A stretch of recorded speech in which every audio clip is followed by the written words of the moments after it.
the spirit they couldn't chain. Jesus, Black America. 400 years of survival and the spiritual reckoning of the American church. It captures the slave ships, African history, Black spiritual resilience, worship born through suffering, racism, the Black church, Jesus, forgiveness, and the responsibility of today's church. Other strong options. The spirit they couldn't change. From Africa to America. Jesus, race, worship, and the spirit that survived. Chains couldn't hold the spirit. 400 years of pain, prayer, survival, and God's unfinished work in America. Jesus at the auction block. What Christianity must confront about race, slavery, faith in America. The God inside the chains. How faith survived, what slavery tried to destroy when Jesus wept over America. Slavery, Racism, the Black church, and the call to spiritual reckoning. From the slave ship to the sanctuary, the Black spirit, the American church, and a faith that would not die. the worship they couldn't steal. Africa, Slavery, Black faith, and the spiritual battle for America's soul.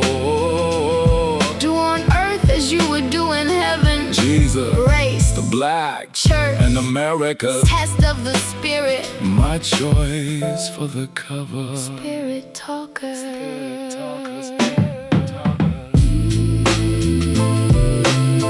They couldn't change. Jesus, Black America, 400 years of survival and the spiritual reckoning of the American church. A.B. Odun, spiritual enlightenment coach. You can chain the body, you can steal the labor, you can erase the name, but you cannot own the spirit that belongs to God.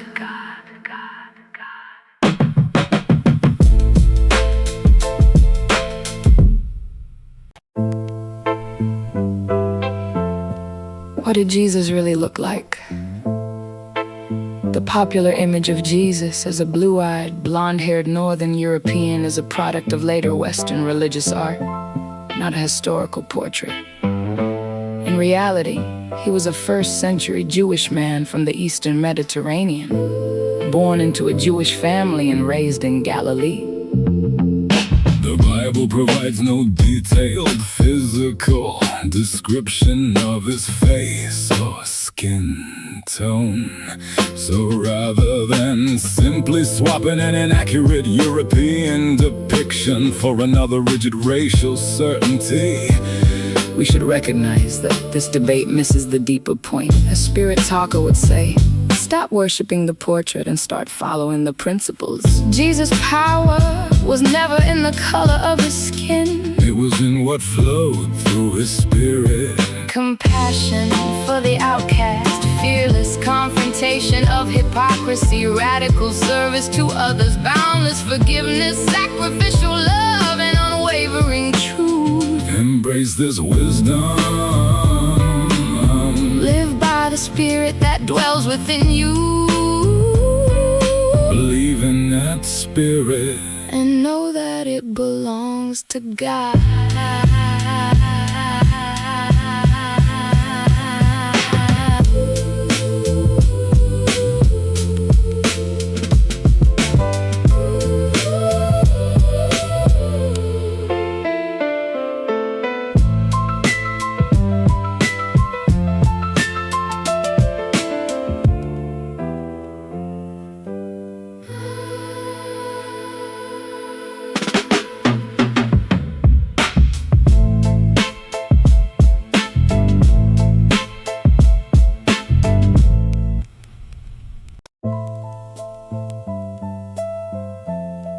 spiritual weapon God placed inside black people. I would change one word. The spiritual weapon isn't blackness itself, it is spirit. And throughout black history, that spirit has been expressed through extraordinary resilience, faith, memory, music, family, creativity, testimony, community, prayer, and the ability to make meaning even in circumstances designed to destroy meaning. You can chain someone's wrists and still fail to capture their spirit. You can forbid somebody to read and still hear them sing. You can steal the fruit of their labor and still fail to own the God living within them. That's the weapon. A spirit that refuses to accept another human being's definition of its worth. And that principle belongs to humanity, even though Black American history provides one of its most powerful demonstrations.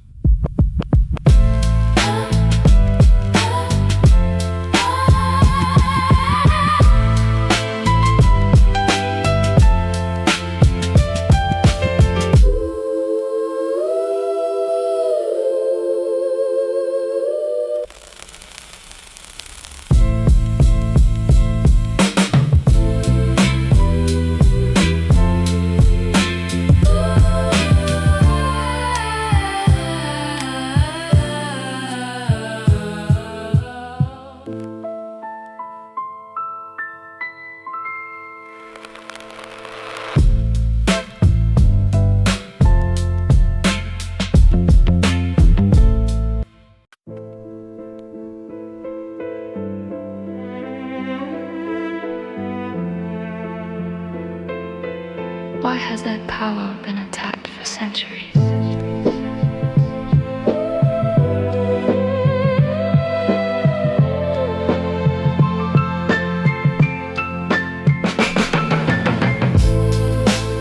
For roughly 4 centuries, people of African descent in what became the United States experienced changing systems of exploitation and racial subordination.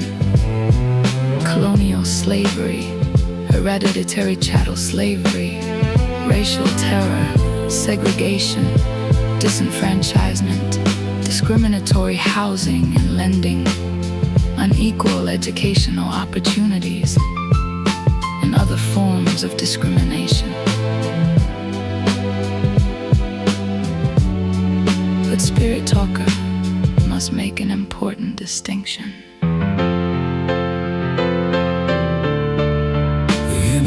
Is not a race of people. The enemy is the philosophy that says, for me to rise, you must become less human. That philosophy can inhabit institutions, cultures, families, and individuals of any race. When hatred convinces you to hate an entire race in return, hatred has recruited Another soldier.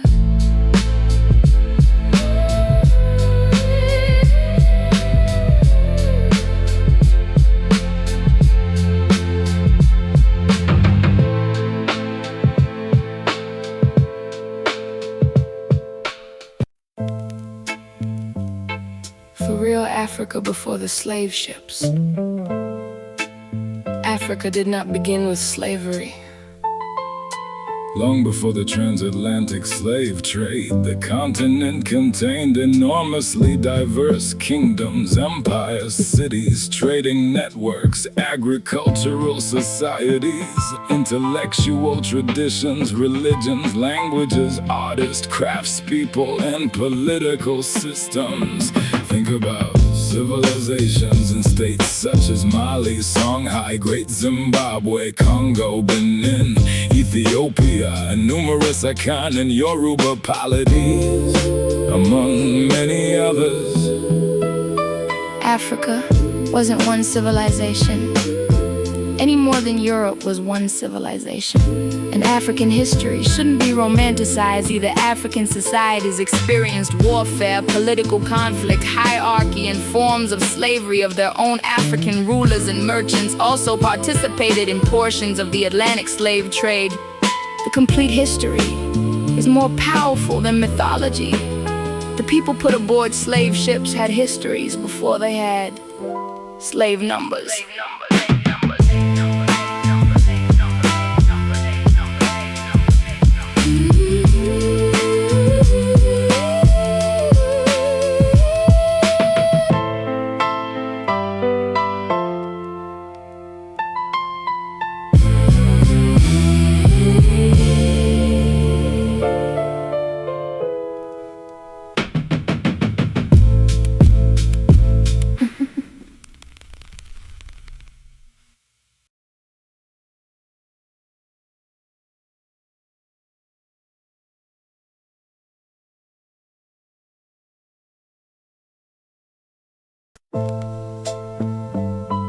5 Jesus weeping over every slave ship and auction block.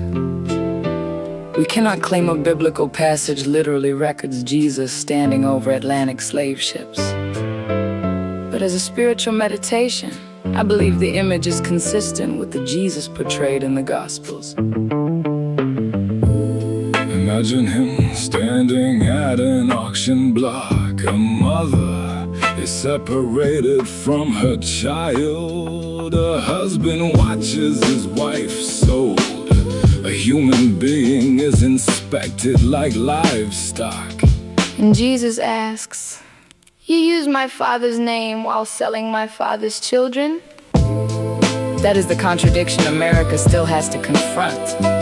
The tragedy wasn't only that slavery existed. It was that people could leave an auction block, enter a church, open a Bible, and somehow convince themselves that God had not witnessed what they had just done.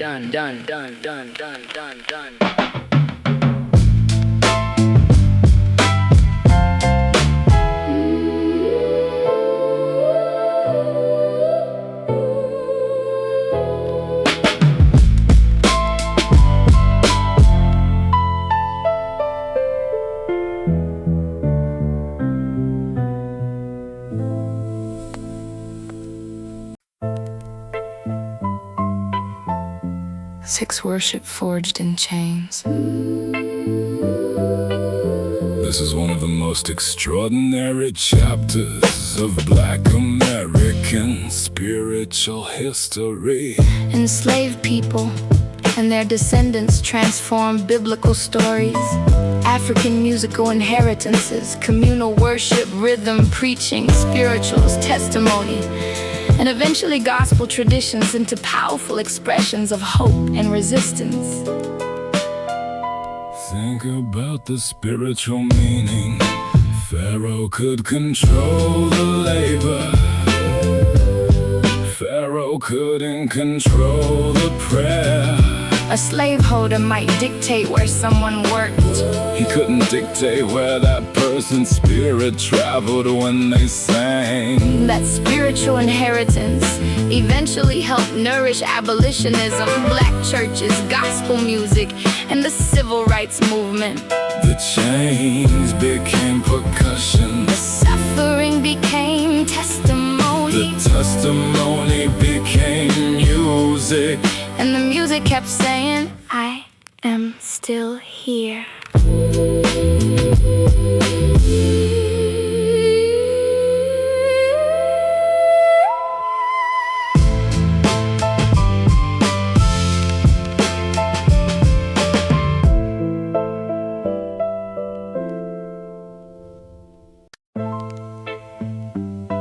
Seven, why the next American revival could come through black churches. I would present this as a calling rather than a prophecy.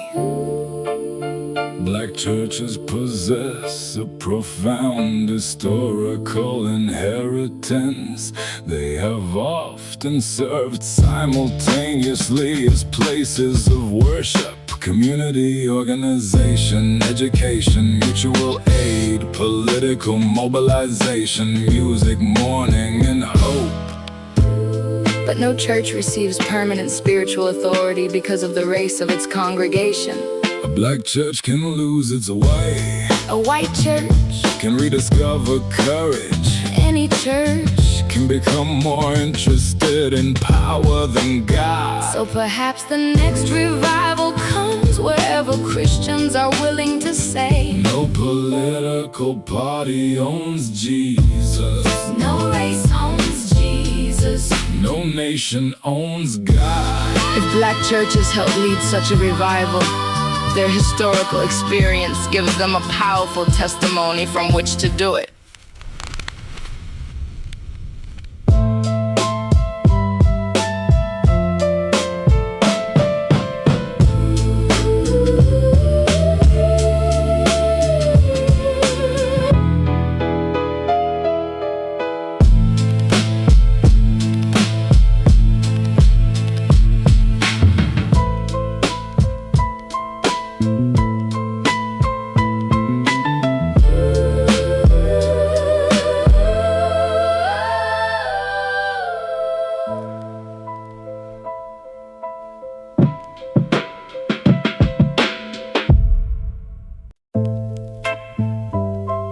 The black paramedic who keeps a racist alive.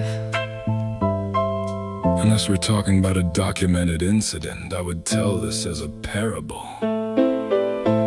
Imagine a black paramedic kneeling beside a white man who has spent years speaking contemptuously about black people. The man's heart stops. The paramedic doesn't ask. Did he respect people who look like me? He starts CPR. And while working, he whispers, Father, let this man live. the heartbeat returns. Now ask the spiritual question, who demonstrated power? Not the racist. The paramedic, because hatred said. He's your enemy. Professional duty said. He's my patient. And spirit said. His hatred doesn't get to decide my character. That is what it means to refuse to carry another man's sin.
The black paramedic. The black paramedic who keeps a racist alive. Unless we're talking about a documented incident, I would tell this as a parable. Imagine a black paramedic kneeling beside a white man who has spent years speaking contemptuously about black people. The man's heart stops. The paramedic doesn't ask, did he respect people who look like me? He starts CPR. And while working, he whispers, Father, let this man live. The heartbeat returns. Now ask the spiritual question, Who demonstrated power? not the racist. Because hatred said he's your enemy. professional duty said he's my patient. And spirit said His hatred doesn't get to decide my character. that is what it means to refuse to carry another man's sin.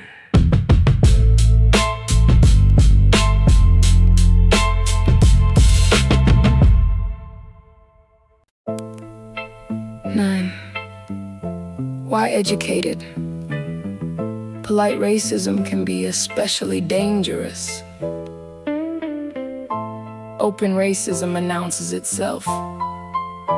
Subtle racism can shake your hand.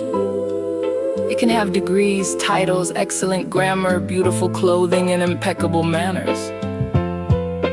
It may never use a racial slur while still treating equally qualified people differently, rationalizing discriminatory outcomes, excluding people from networks, or remaining silent when discrimination benefits the person witnessing it.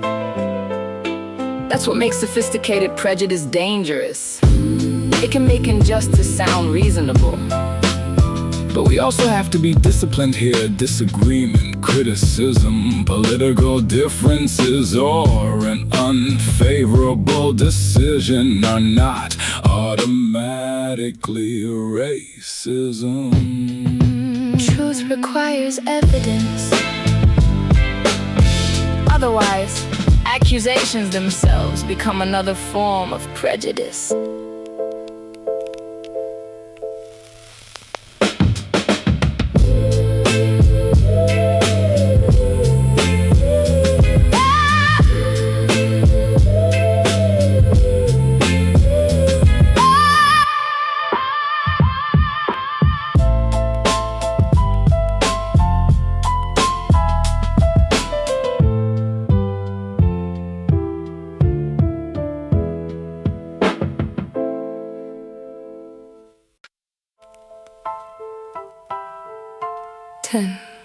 What would Jesus command the white church in America to do?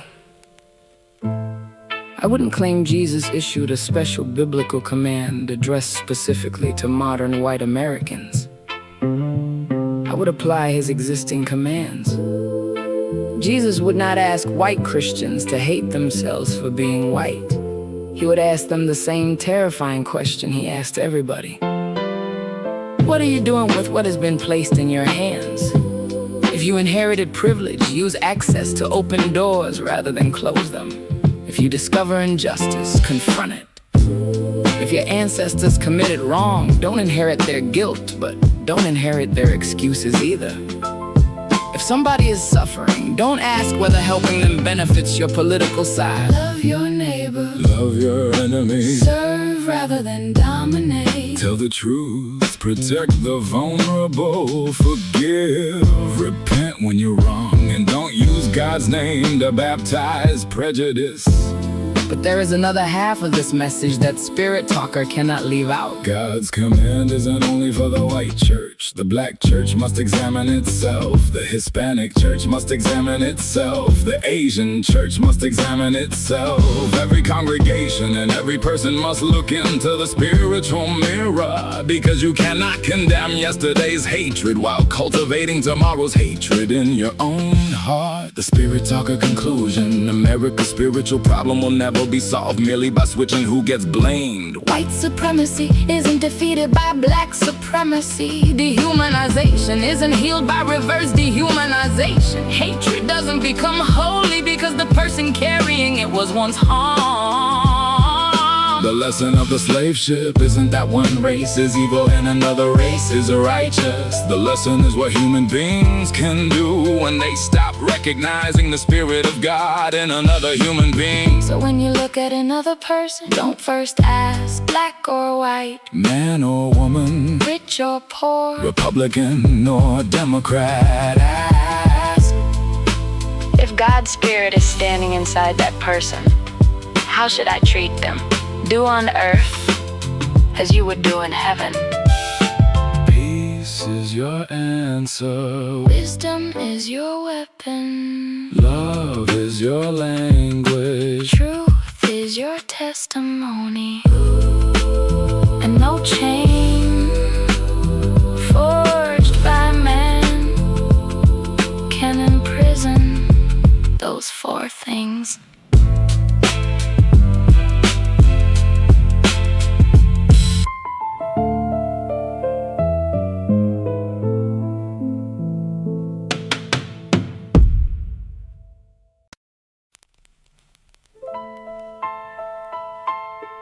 The serpent's garden.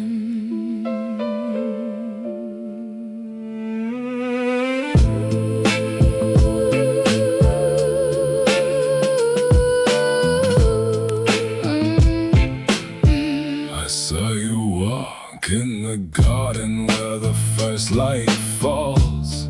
A daughter of the Most High, answering his calls. He carved his wisdom in your soul, a language I must learn. A fire in your quiet heart, a gentle sacred burn. He gave to me the honor, your first name on my breath. To speak it is a covenant, a promise over death. It's not to claim, but to proclaim the glory that I see. The God within your spirit, The God is made for me.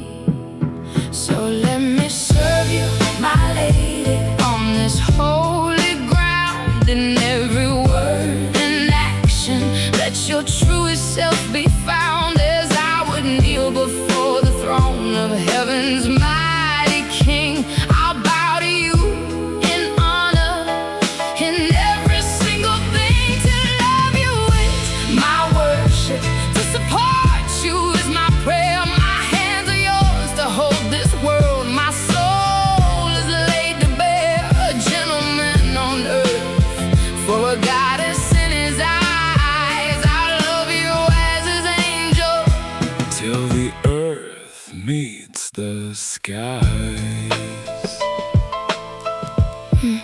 your mind, a map of heaven's will, a compass for my soul. When I am weak, you make me strong. You make the broken whole. He gave you for my earthly walk, to guide me through the pain. And in your strength I find the sun that follows all the rain. I'll build a fortress with my hands, a temple for your rest. I'll guard your peace against the wind. I'll prove my love is blessed, for the mother of his children, the first of all my care.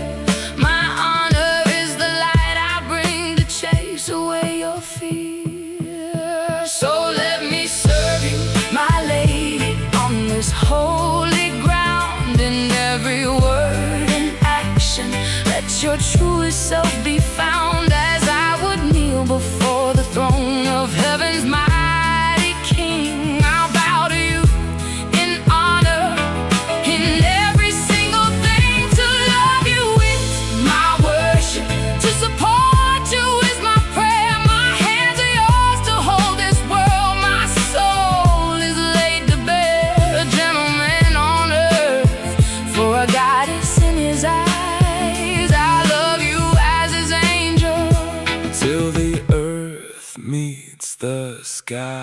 this is my solemn duty, a passion and a plea, to be the earthly shelter you deserve from me. For when I love you perfectly, as the heavens recommend, I am his servant, faithful to my very end. I'll support you in your distress, the way I'll make my own.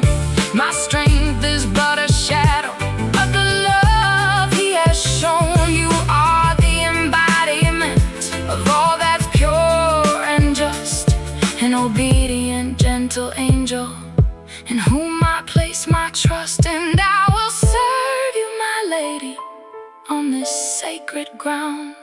In every prayer and promise, let my devotion be renowned. As I will serve the throne of heaven's only King, I'll honor you forever. In every single thing, to cherish you is worship, to defend you is my prayer. My life is yours to hold this earth. My soul is laid to bear, a gentleman on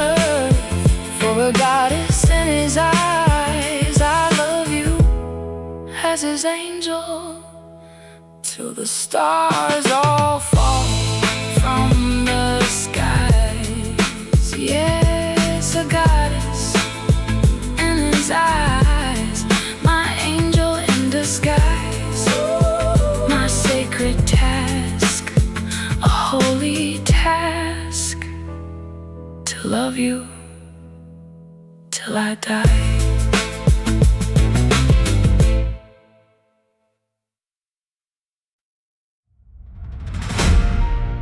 Yeah. They thought they could erase it. Thought the middle passage could drown it. Thought the whip could beat it out. Thought the brand could burn it off. But you can't silence what's born of God. Check it. They can chain the body, steal the labor, erase the name, But they cannot chain the spirit flame. 400 years of pain, prayer and dirt, but the spirit in the chains. still alert. From the ship to the sanctuary, hear the refrain. This is the spirit they couldn't change. This is the spirit they couldn't change. Yeah, yeah, yeah. Let's rewind the scroll, past the whitewashed art, past the blue-eyed Christ they painted for the heart. Now he was Eastern Mediterranean, Jewish and brown. Same God that my ancestors found on the ground. In the rhythm of the drum, in the whisper of the trees. Before they packed us in the hulls like cargo overseas, they ripped the tribes apart, sold the names for gold. But the worship in our souls couldn't be bought or sold. They built the church on hypocrisy, steeple high. But Jesus wept when He saw the American lie, 'cause the auction block became an altar in disguise, where the master prayed to heaven with a whip in his eyes. They can chain the body, steal the labor, erase the name, But they cannot chain the spirit flame. 400 years of survival, faith and hurt, but the God inside the chains still works. From the slave ship to the sanctuary, hear the refrain. This is the spirit they couldn't change. Now look at the black church, what did they build? Out of hush harbors where the prayers were spilled. A faith that survived what the doctrine tried to kill. Compassion for the outcast, forgiveness that's real. Yeah, yeah, they sang over my head when the storm was loud. They held on to Jesus when they weren't allowed. Confronted the Pharisee in the robe and tie, said, do on earth as you do in heaven. No lie, this ain't about replacing one race for another. It's about the spirit that calls us all sister and brother. The pigment ain't the power, the principle is deep. It's the love, the sacrifice, the truth they couldn't keep. Stop worshiping the portrait. Follow the principle. Power ain't the color. It's the spirit that's invincible. Forgiveness for the wicked. Yeah, that's the test. But the reckoning is coming for the church that won't confess. 400 years of survival, spiritual war. Now the American church can't ignore the score. 'Cause you can't own the wind, you can't cage the dove, and you can't chain the spirit that belongs to God above. So who speaks this truth? The spirit talker stands. Abiodun James Freeman with the truth in his hand. Spiritual enlightenment, not a doctrine or a brand, just the fire of the spirit moving through the land. From Africa to America, the blood and the tears. Jesus at the auction block, facing the fears. The worship they couldn't steal, the soul they couldn't break. This is the spiritual reckoning, wide awake. So read the title, feel the weight upon the page. This is the spirit that survives from age to age. Not a statue, not a painting, not a denomination. It's the God inside the chains of a suffering nation. The spirit they couldn't change. Say loud. The spirit they couldn't change. From the ship The spirit they couldn't to the sanctuary, The God inside ain't ordinary. you can chain the body, Spirit ain't ordinary. steal the labor, Erase the name. but you cannot own the spirit that belongs to God.